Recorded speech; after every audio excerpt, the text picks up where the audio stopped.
Dear parents, आप सबका स्वागत है आज के एपिसोड ऑफ डियर पेरेंट्स में। सबसे बड़ी जो प्रॉब्लम बच्चों को फील होती है इस टाइम पे वो है फियर ऑफ एग्जाम्स, एग्जाम का डर।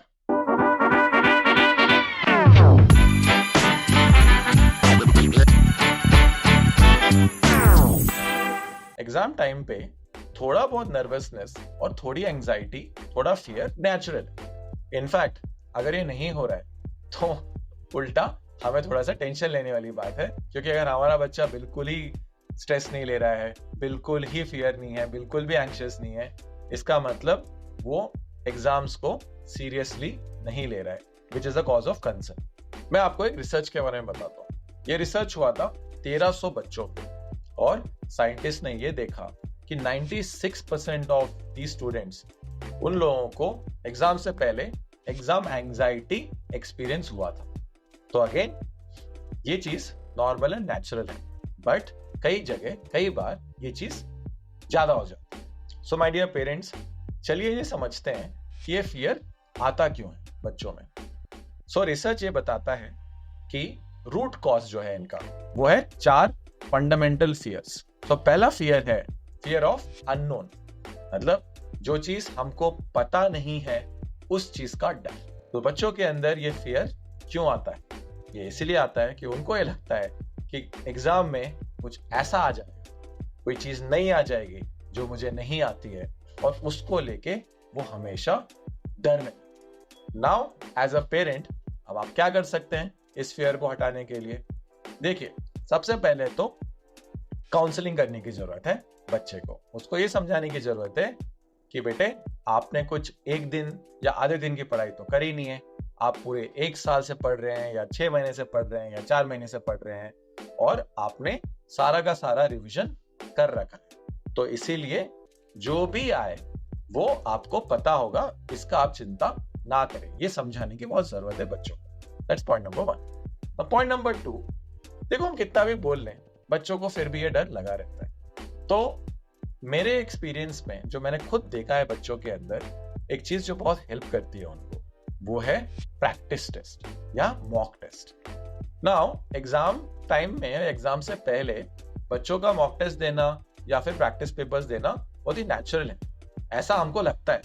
बट जब मैं जाके रियली बच्चों से और पेरेंट्स से बात करता हूँ तो ये निकल के आता है कि बहुत कम परसेंटेज ऑफ बच्चे एक्चुअली रिलीजियसली बैठ के टेस्ट पेपर्स देते हैं, प्रैक्टिस टेस्ट देते हैं। उनको लगता है कि टेस्ट देना टाइम वेस्ट है। उनको ये लगता है कि इससे अच्छा मैं थोड़ा एक बार और रिवाइज कर लूं, या फिर मैं जाके एक और चैप्टर पढ़ लूं, या फिर एक चैप्टर एक नई बुक से पढ़ लूं। ये कॉमन प्रॉब्लम, और ये मैंने बहुत देखा है। तो पेरेंट्स, बच्चों को आप अपने समझाइए कि पढ़ना एक पार्ट है, बट जब तक हम उस पर प्रैक्टिस नहीं करेंगे, एक मॉक टेस्ट नहीं देंगे, एक प्रैक्टिस टेस्ट नहीं देंगे, तब तक हमें अपने आप पे कॉन्फिडेंस नहीं आएगा कि हमको सब आता है कि नहीं आता है। अगर एक नंबर मैं दूं आपको, तो मेरे ख्याल से 3 से 4 appropriate number of practice papers हैं जो एक बच्चे को एक एग्जाम से पहले देना चाहिए। नाउ पेरेंट्स, जो सेकेंड फियर है वो है फियर ऑफ इनएडिक्वेसी, मतलब इसका डर कि मेरे से नहीं हो पाएगा। नाउ ये जो डर है, this is a very strange fear. इसका कोई डायरेक्ट सोल्यूशन नहीं है। इसके अंदर भी आपका रोल बहुत ज्यादा इंपॉर्टेंट है। आप अपने बच्चे को सबसे ज्यादा अच्छे तरीके से जानते हैं, तो इसलिए मेरा रिक्वेस्ट रहेगा कि इस पर्टिकुलर चीज को, अगर आपको लग रहा है कि आपका बच्चा लेस कॉन्फिडेंट है, बहुत ज्यादा चिंता कर रहा है इस चीज की कि मैं प्रिपेयर्ड नहीं हूँ, मैं इक्विप्ड नहीं हूँ, मैं इतना इंटेलिजेंट नहीं हूँ, मेरे से नहीं हो पाएगा, अगर ये चीज आप कॉन्स्टेंटली सुन रहे हैं उससे, राइट, तो आपको एक्ट करना होगा। पहला स्टेप इसके अंदर ये है कि आपको उसके साथ बैठ के समझाना पड़ेगा, मे बी विद एग्जाम्पल्स। खुद के एग्जाम्पल्स लीजिए या किसी दोस्त के या फिर किसी रिश्तेदार के एग्जाम्पल्स लीजिए, और उनको बोलिए कि देखो बेटा, उनके भी ऐसे ही मार्क्स आते थे और फाइनल एग्जाम में उनने देखो इस तरीके से मार्क्स लेके आए हैं, तो तुम चिंता मत करो, राइट। जितना ज्यादा पॉजिटिव एग्जाम्पल्स, रिलेटेबल एग्जाम्पल्स बच्चा सुनेगा, उससे उसका कॉन्फिडेंस बढ़ेगा। रिसर्च हुआ था यूनिवर्सिटी ऑफ शिकागो में, जहां पर उन लोगों ने ये देखा था कि एग्जाम से पहले अगर एक बच्चा अपने जितने भी वरीज हैं, कंसर्न्स हैं, अगर एक पेपर में लिखे, तो सिर्फ उस तरीके से, उस एक्ट से उसकी आधी प्रॉब्लम सॉल्व हो जाती है। आपको क्या करना है, आपको आपके बच्चे के साथ बैठ के उसको ये एंकरेज करना होगा कि जो भी उनके दिमाग में चल रहा है, जो वरीज हैं, फियर्स हैं, उसको एक पेपर में 10 मिनट, बस 10 मिनट लगा के लिखें, राइट। अगर वो आपके सामने नहीं लिखना चाहता है तो कोई बात नहीं, आप उसको अकेला टाइम दीजिए और उसको बोलिए कि आप खुद लिखो, मैं देखूंगा भी नहीं, राइट। और आप खुद उसको एक बार लिख के खुद पढ़।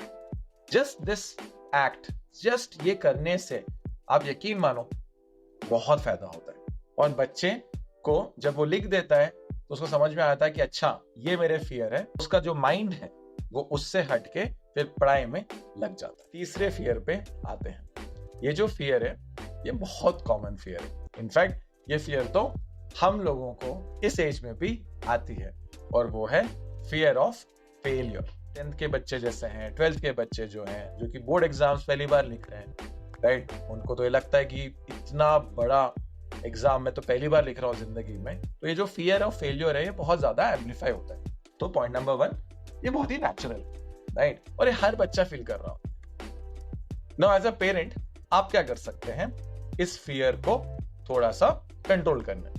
थोड़ा बहुत फियर, जैसे मैंने पहले बोला था, वो नेचुरल है, बट एज पेरेंट्स आपको बस इस चीज का ध्यान रखना है कि कहां पर ये फियर इतना ज्यादा हो रहा है कि वो मैक्सिमम टाइम बच्चा पढ़ाई में नहीं, ये फियर में ही निकाल रहा है। आपको बच्चे के साथ बैठ के ये समझाना होगा कि बेटा ये सिर्फ नॉर्मल एग्जाम है, और इसे एग्जाम जिंदगी में 100 होंगे, 1000 होंगे, तो ये कोई matter of life and death नहीं है।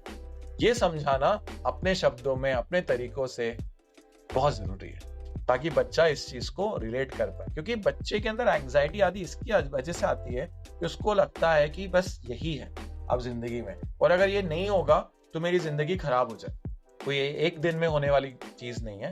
तो मल्टीपल टाइम्स बैठ के एग्जाम्पल्स के थ्रू, जैसे कई बार मैं स्टूडेंट्स को ये बोलता हूँ कि यू नो व्हाट, कि मेरे जो 10th में 64% मार्क्स आए थे, ठीक है और उसमें वो बहुत हंसते हैं, और फिर मैं बोलता हूँ कि देखो वो हुआ, बट उसके बाद मैंने मेहनत करी और उसके बाद मैं गया और एक अच्छे कॉलेज में मेरा एडमिशन हुआ। I went into IT Bombay, right. तो मैं वो बताता हूँ, तो उससे ना सडनली पूरा का पूरा जो माहौल होता है वो बहुत लाइट हो जाता है, क्योंकि बच्चे सडनली रिलेट करने लग जाते हैं कि अरे वाह, अगर सर 64% ला के इतने अच्छे कॉलेज में और इतने सक्सेसफुल हो सकते हैं तो फिर हम भी हो सकते हैं। तो टेंशन थोड़ी कम हो जाती। अब आते हैं लास्ट फियर पे। ये जो फियर होता है ये थोड़े बहुत अच्छे बच्चों में देखा है मैंने होते हुए। ये जो बच्चे हैं जो कि डिस्टिंक्शन 75%, 85%, 90% लाते हैं, इन बच्चों में थोड़ा ज्यादा देखा है। और ये फियर है fear of not achieving perfection. मतलब अभी भी मेरा बेस्ट नहीं हुआ है, इस चीज का फियर और एंजाइटी। बच्चों को लगता है कि अगर मैंने 10 बार इस चैप्टर को या इस सब्जेक्ट को रिवाइज नहीं किया तो इसका मतलब मेरा ये पूरा नहीं हुआ है। अभी वो 10 कहाँ से आया, दैट इज एनीवन्स गेस। हो सकता है किसी दोस्त से उसने बात करी हो, या उसको लगता हो उसके किसी सीनियर ने बोला हो, इसका सोर्स कुछ भी हो सकता है। बट द फैक्ट इज कि कई बार बच्चे को लग जाता है।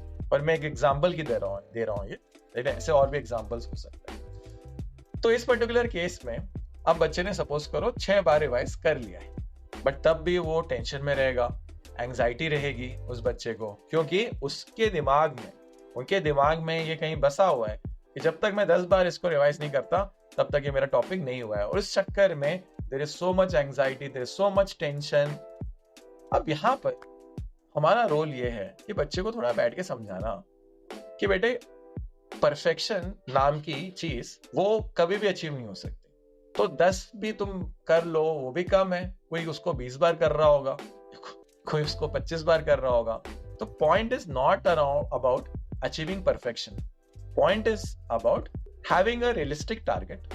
आप थोड़ा सा, आप खुद एक तो इन्फॉर्म हो जाइए और उसके बाद बैठ के बच्चों के साथ ये थोड़ा सा देखिएगा कि कहीं ऐसा तो नहीं हो रहा कि बच्चे ने खुद से परफेक्शन का जो बार है वो इतना हाई सेट किया हुआ है कि उसकी वजह से उसको स्ट्रेस हो रहा है। So my dear parents, I hope ये जो 4 फियर्स और उसके सॉल्यूशंस मैंने आज हमने डिस्कस किया है, उससे होपफुली आप लोग अपने बच्चों को बेटर काउंसल और बेटर प्लानिंग कर पाएंगे। और मोर इम्पोर्टेंटली ये सब के बाद आपका बच्चा स्ट्रेस फ्री होके पढ़ाई कर पाएगा और जाके एग्जाम में बहुत अच्छा परफॉर्म भी कर पाएगा। ये सब चीजें जो आज हमने डिस्कस करी, प्लीज उसको इम्प्लीमेंट करिएगा और प्लीज मुझे कमेंट्स में लिखिएगा कि कितना उसमें से यूजफुल रहा, आपने क्या परिवर्तन देखा अपने बच्चों पे।